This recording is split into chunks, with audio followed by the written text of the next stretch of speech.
काय सांगा सर, आपण महाविकास आघाडीला पत्र पाठवलं जागा मिळत? हो, मागच्या 2 महिन्यापूर्वी मी मीडियाच्या मार्फत आपल्या मार्फत मी एक प्रस्ताव दिलं होतं की आपल्याला भारतीय जनता पार्टी, एकनाथ शिंदे साहेबांची शिवसेना आणि अजित पवार साहेबांची राष्ट्रवादी काँग्रेसला दूर ठेवायचं असेल तर आम्ही तुमच्यासोबत यायला तयार आहे.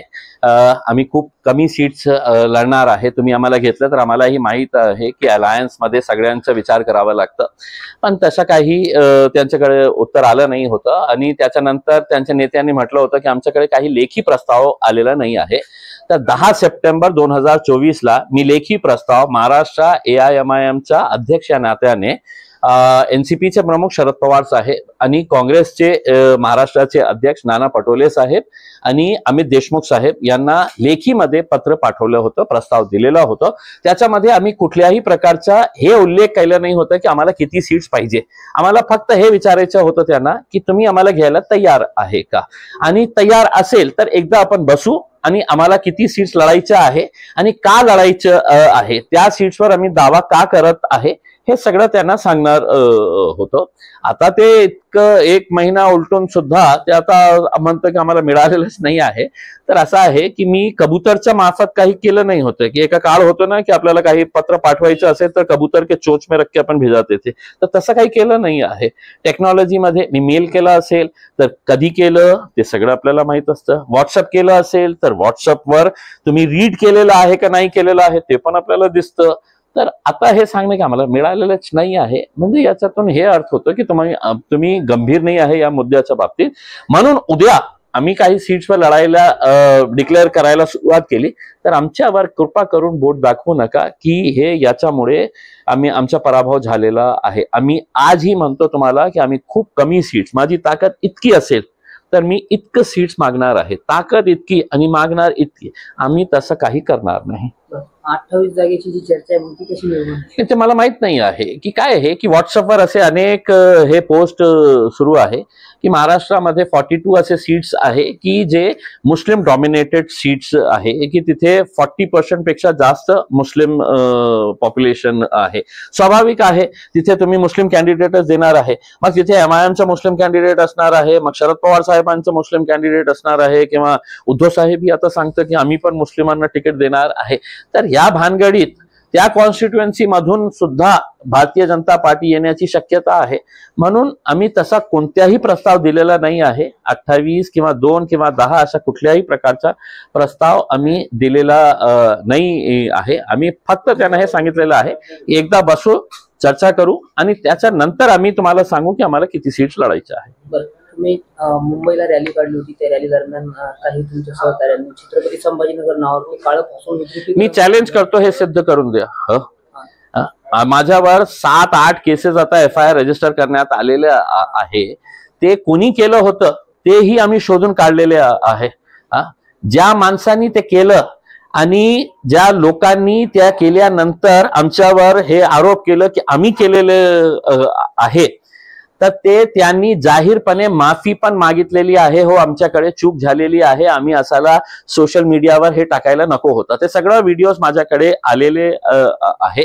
काय आहे की त्यांना काहीतरी इश्यू पाहिजे होता, काहीतरी त्यांना नाही का एक बऊ करायचं होतं की इतकी मोठी रॅली झालेली आहे, आपण त्याच्या विरोधात काय दाखवू, काही मिळालं नाही आहे. तर कंततबी एक स्टोनवर छत्रपती संभाजीनगर जे आहे ते कोणीतरी काळा फासलेला आहे आणि ते कोणी काळा फासलेला आहे ते पण आम्ही शोधलेलं आहे.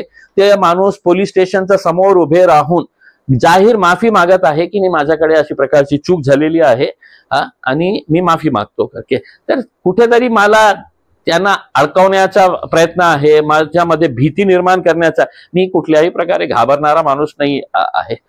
मी इतकी मोठी रॅली काढलेली आहे, कुठल्याही प्रकारचा काहीही तिथे गोंधळ झाला नाही आहे, कुठल्याही प्रकारची दंगल झाली नाही आहे, कुठल्या प्रकारचा पत्थर किंवा लाठीचा उपयोग करण्यात आलेला नाही आहे. पोलीस डिपार्टमेंट ही इतकं खुश झालं होतं की इतकी मोठी रॅली तुम्ही आणलेली आहे, कशा कुठल्याही प्रकारचं काही झालेलं नाही आहे. मग हे राजनैतिक लोकांच्या पोटात दुखू लागला की अरे बापरे आपण कशात त्याला मध्ये काय करायचं आहे. तर एका रोडच्या साइन बोर्डवर 6-6, 7-7 केसेस माझ्यावर रजिस्टर करण्यात आलेला आहे. त्यांचा उद्देश एकच आहे की माझ्यामध्ये कशा एक भीती निर्माण करता येईल. मी पोलिसांना विनंती करतो की कृपा करून पोलीस सारखे वागा. राजनैतिक पक्षाचे कार्यकर्ता सारखा वागू नका कृपा करून. पोलिसांचा मला खूप आदर आहे. जवळपास 20 ते 25 दिवस झालेले आहेत. तुम्ही प्रस्ताव दिलेला आहे महाविकास आघाडीने 10 सप्टेंबरला दिल्यानंतर, तर आतापर्यंत तुम्हाला काही रिप्लाय आला का? ठीक आहे ना, आम्ही आमची कारवाई सुरू करणार आहे. 3 ऑक्टोबर पर्यंत आमच्या फॉर्म डिस्ट्रीब्युशनचा आणि फॉर्म एक्सेप्टन्सचा आमच्या डेट होती. आता आमच्याकडे 200 पेक्षा जास्त फॉर्म्स आलेले आहे. मला रात्री उशिरा हे सांगण्यात आलेला आहे. आणि आता नंतर आम्ही स्क्रुटिनी करून आम्ही आमचे कॅन्डिडेट डिक्लेअर करायला सुरुवात करू.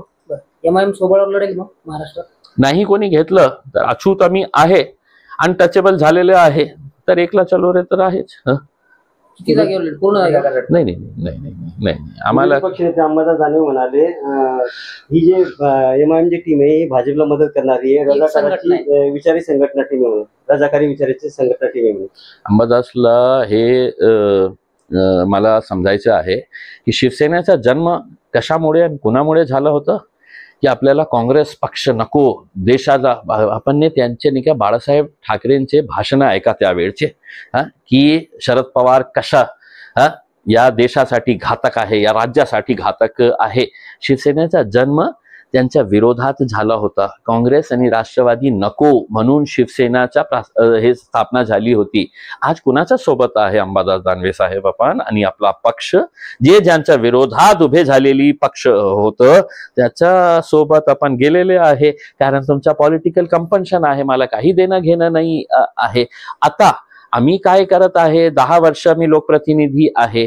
एकदा तर माझ्या विरोधात पोलिसांमध्ये जाऊन तुम्ही तक्रार करायला पाहिजे होतं ना की साहेब त्यांनी हे पण सांगितलेलं आहे की देश विघातक कृत्य करणारी पार्टी आहे. देश विघातक कृत्य करणारे कोण होते? बाळासाहेब ठाकरेंना 6 वर्षासाठी त्यांचा मतदान करण्याचा अधिकार काढण्यात आलं होतं आणि ते असंच काढता येत नाही. जे तुम्ही असं कृत्य करत असेल की ज्याच्यामुळे देशाला धोका होऊ शकतो, मग 76 वर्षामध्ये असे खूप कमी लोक आहेत ज्यांच्या मग 76 वर्षामध्ये असे खूप कमी लोक आहेत ज्यांच्या जे वोटिंग राईट्स काढण्यात आलं होतं ते त्याच्यामध्ये बाळासाहेब ठाकरेंचा हे समावेश होता. आणि आमच्या विरोधात तुमच्याकडे काही तक्रार असेल देश विघातक, तर तुमच्या ऑफिस आणि क्रांती चौक पोलीस स्टेशन खूप जवळ आहे. आता पायी पळा तिथे जा अंबादास दानवे साहेब, पायी पडून धावून जा आणि आमच्या विरोधात तक्रार करा की हे इम्तियाज जलीलला अरेस्ट करा. देश विघातक कृत्य करणारी पार्टी आहे, त्याच्या महाराष्ट्राचे अध्यक्ष आहे, त्यांना अरेस्ट करा. आणि विनंती करतो, खूप गंभीर तुम्ही हे आमच्यावर आरोप केलेला आहे. आज रात्रीपर्यंत तुम्ही कोणत्याही परिस्थितीमध्ये आमच्या विरोधात तक्रार नोंद करा, कारण देशाचा मुद्दा आहे. आणि आम्ही इतकं हे करून टाका की आज रात्रीपर्यंत इम्तियाज जलीलला बेड्या ठोकणार आम्ही. इतके पुरावे आमच्या. नाहीतर AC कॅबिन मध्ये बसून फक्त बोलणारे लोकांना मी काय म्हणतो की बडबड बडबड बडबड ते करत राहा. शहरामध्ये शासन आपल्याद्वारे कार्यक्रम होत आहे आणि त्यासाठी शाळेच्या बसेस मागवण्यात आलेले आहे. तसं पत्र जिल्हाधिकाऱ्यांचं सुद्धा पोहोचलेलं आहे. याकडे कसं बघता आपण? काय हे की शासन 5 वर्ष नदारत इलेक्शनच्या वेळी आपल्या दारी, हे सगळं कशामुळे असतं? जेव्हा भीती असतं की आपली सत्ता पुन्हा येणार नाही. मग 76 वर्षामध्ये त्यांना हे आठवण आली, अरे आपली बहीण पण आहे, आपली बहिणीची काळजी घ्यायला आपल्याला पाहिजे, म्हणून 1,500 रुपये इलेक्शनच्या वेळी. कॅबिनेटमध्ये कोणता निर्णय घेण्यात आला आहे? मराठीला अभिजात दर्जा. इलेक्शन जवळ आला ती मराठी, महाराष्ट्र, लाडली बहीण, सरकार आपल्या दारी, हे सगळे नौटंकी जे आहे ना ते इलेक्शनच्या वेळी. पण त्यांना असं वाटतं की लोक जे आहे ना खूप भोळे आहे, त्यांना काही कळत नाही. अरे साहेब, तुमच्यापेक्षा लोक हुशार आहे. मतदानाच्या वेळी ते जाऊन ते सगळं आपला गेम काय करायचं असतं ते बरोबर गेम फिट करतात. लोकसभामध्ये तुमचं गेम फिट केलेला आहे. आता तुम्ही दारावरच उभे राहणार आहे. निवडणुकीच्या नंतर तुम्हाला कळेल की तुम्ही दारावरच उभे राहतील, आत येण्याचा तुम्हाला काही संधी मिळणार नाही आहे. उद्या राजसाहेब ठाकरे यांचा दौरा आहे छत्रपती संभाजीनगर, कसं बघता आपण? शुभेच्छा त्यांना.